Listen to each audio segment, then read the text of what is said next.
چند منٹوں میں پاکستانی افسران نے جہاز کا معائنہ کیا اور جب دستاویزات میں ذکر کردہ 2 افراد انہیں ملے تو انہوں نے ان کے بارے میں دریافت کیا۔ انوشا نند کمار اور سندیپ ساکیت لکھتے ہیں کہ یہ لوگ جہاز میں چھپے ہوئے تھے کیونکہ وہ نہیں چاہتے تھے کہ انسپیکٹر ان پر توجہ دیں۔ انسپیکٹر نے پوچھا کہ وہ لوگ کہاں ہیں؟ کاؤس جی نے کہا کہ وہ سکھ بے میں ہیں۔ انسپیکٹر نے اپنے ماتحتوں سے کہا وہاں جا کر چیک کرو۔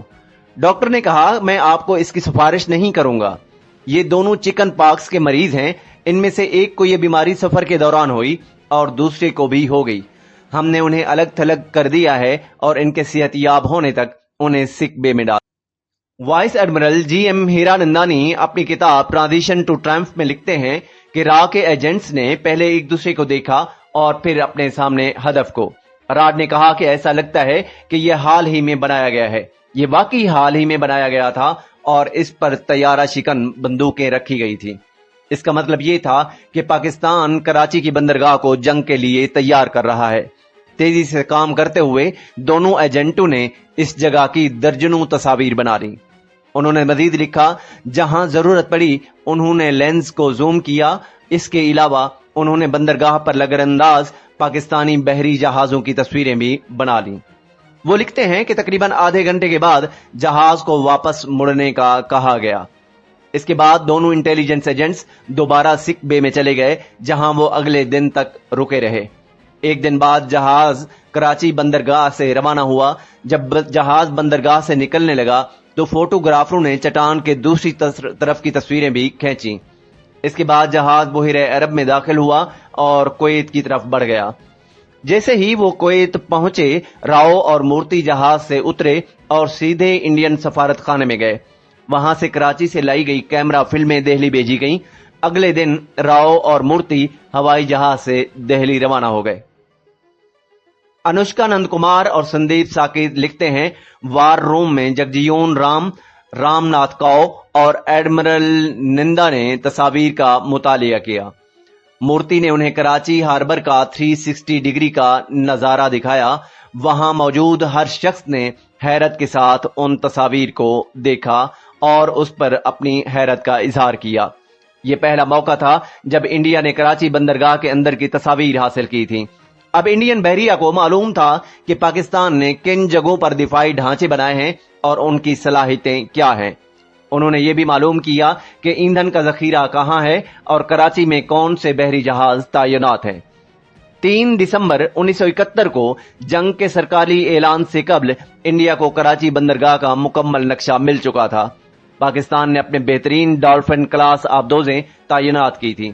ایڈمرل نندا اپنی کتاب دی مین ہو بومڈ کراچی میں لکھتے ہیں جنگ کے آغاز تک پاکستانی بحریہ کے فوجیوں کی تعداد مزید کم ہو گئی تھی کیونکہ بنگالی فوجی یا تو پاکستان نیوی کو چھوڑ چکے تھے یا پھر پاکستانیوں کا ان پر اعتماد ہی ختم ہو گیا تھا۔ 3 دسمبر 1971 کو جب انڈیا اور پاکستان کے درمیان جنگ شروع ہوئی تو انڈین بحریہ نے کراچی پر حملہ کر کے اپنے منصوبے پر عمل شروع کر دیا۔ اس سے پہلے اکتوبر میں ایڈمرل نندا اندرا گاندھی سے ملنے گئے تھے۔ بحریہ کی تیاریوں کے بارے میں آگاہ کرنے کے بعد انہوں نے اندرا گاندھی سے پوچھا تھا کہ اگر بحریہ کراچی پر حملہ کرتی ہے تو حکومت کو کوئی سیاسی اعتراض تو نہیں ہوگا۔ نندا اپنی سوانح عمری میں لکھتے ہیں ہاں یا نہیں کہنے کی بجائے اندرا نے مجھ سے ایک سوال پوچھا کہ آپ یہ کیوں پوچھ رہے ہیں؟ میں نے جواب دیا کہ 1965 میں بحریہ کو خاص طور پر کہا گیا تھا کہ وہ انڈین سمندری حدود سے باہر کوئی کارروائی نہ کرے جس سے ہمارے لیے بہت سے مسائل پیدا ہوئے تھے۔ اندرا نے کچھ دیر سوچا اور پھر کہا اچھا ایڈمرل، اگر جنگ ہے تو جنگ ہے۔ میں نے ان کا شکریہ ادا کیا اور کہا میڈم مجھے میرا جواب مل گیا۔ کراچی پر بحری حملے سے قبل انڈین فضائیہ نے فضائی اڈوں پر بم گرانا شروع کر دیا تھا۔ وہ کراچی کی بندرگاہ پر بھی مسلسل بم گرا رہے تھے۔ ایڈمرل نندا لکھتے ہیں دراصل یہ ایک منصوبے کے تحت کیا جا رہا تھا تاکہ پاکستان کی توجہ فضائی جنگ کی طرف مبذول ہو اور یہ اندازہ بھی نہ لگایا جا سکے کہ ہمارے بحری جہاز کراچی کی طرف ایک مخصوص منصوبے کے تحت بڑھ رہے ہیں۔ میں کراچی کو اپنے ہاتھ کی پشت کی طرح جانتا تھا کیونکہ میں نے اپنا بچپن وہاں گزارا تھا۔ دوسرا یہ کہ ہمارے انٹیلیجنس ذرائع نے ہمیں اس جگہ کے بارے میں مستند معلومات فراہم کر دی تھی۔ میں نے اپنے عملے سے کہا کہ وہ اس بات کا جائزہ لیں کہ کلفٹن اور کیماڑی بندرگاہوں کے درمیان تیل کے ذخائر کو نشانہ بنانا کتنا مؤثر ہوگا۔ 1971 کے اوائل میں انڈیا کو سوویت یونین سے اوسا 1 نامی میزائل بوٹ ملی تھی۔ انہیں ساحلی دفاع کے لیے ڈیزائن کیا گیا تھا، لیکن نیول کمانڈر نے انہیں کراچی پر حملہ کرنے کے لیے استعمال کرنے کا فیصلہ کیا۔ جب فضائیہ کے لڑاکے طیارے کراچی پر بمباری کر رہے تھے تو اوسا 1 میزائل سے لیس 3 کشتیاں کراچی کی طرف بڑھنے لگی۔ اسے آپریشن ٹرائیڈنٹ کا نام دیا گیا، جس کا مقصد کراچی بندرگاہ کو تباہ کرنا تھا۔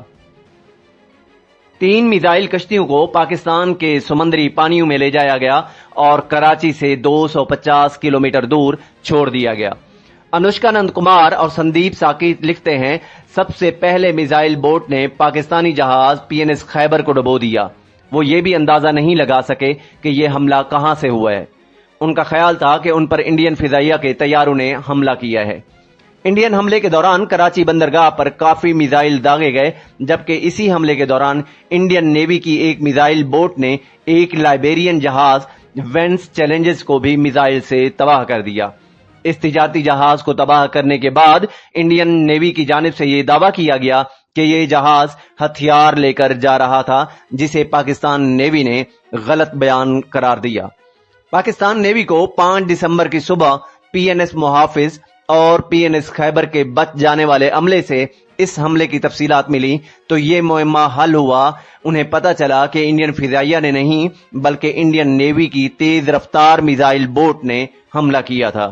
میجر جنرل فضل مقیم خان اپنی کتاب پاکستان نیوی ایٹ وار میں لکھتے ہیں کہ پاکستان نیوی کی جانب سے اس حملے کے جواب میں پاکستانی فضائیہ سے رابطہ کیا گیا کہ انڈین نیوی کی میزائل بوٹس پر فضائی حملہ کیا جائے۔ فضل مقیم لکھتے ہیں کہ پاکستانی فضائیہ کی جانب سے جواب دیا گیا کہ جنگ میں ایسا ہوتا ہی ہے اور ہم کچھ کرنے کی کوشش کرتے ہیں۔ آسٹریلین مورخ جیمز گولڈرک اپنی کتاب نو ایزی آنسرز میں لکھتے ہیں کہ پاکستانی فضائیہ نے جواب میں تاخیر سے ایک سنہری موقع کھو دیا، کیونکہ انڈین نیوی کی میزائل بوٹس کو راستے میں واپس جاتے ہوئے خرابی کا سامنا کرنا پڑا تھا۔ پاکستان کی فضائیہ کی جانب سے انڈین پورٹ اوکھا پر حملہ تو کیا گیا، جہاں سے انڈین بحری بیڑے نے اپنے حملے کا آغاز کیا تھا، لیکن تب تک انڈین نیوی اپنی میزائل بوٹس وہاں سے ہٹا چکی تھی۔